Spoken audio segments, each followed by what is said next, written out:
پاکستان میں out of turn promotion اور junior ججز کو پروموٹ کر کے سینئر کی جگہ پہ لگانے کا اقدام سب سے پہلے ہسٹری میں جسٹس منیر صاحب کو لگانے کے بعد کیا گیا۔ یہ ایک ایسی مثال قائم کی گئی کہ مرضی کے جسٹسز کس طرح لگانے۔ ہمایوں کے پہلے پاکستان کے chief justice general chief justice جناب عبدالرشید صاحب ریٹائر ہوئے تھے، تو ان کی جگہ جو سینئر موسٹ تھے وہ ASM اکرام صاحب تھے اور ان کو چیف جسٹس آف پاکستان لگنا تھا۔ لیکن وہ جو ہے گورنر جنرل جو تھے ہمارے غلام محمد صاحب اور جنرل ایوب صاحب جو تھے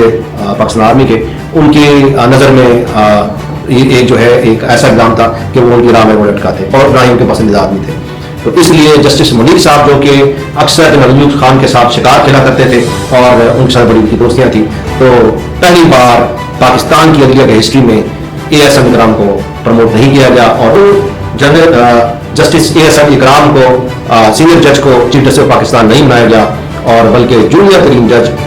جسٹس منیر صاحب کو جو ہے پاکستان کا چیف جسٹس بنایا گیا اور جو عدلیہ کا راستہ طے کر لیا گیا کہ اب منظور نظر لوگ ہی جسٹس بنائے جا سکیں گے، چاہے وہ جونیئر ہوں چاہے وہ سینئر ہوں۔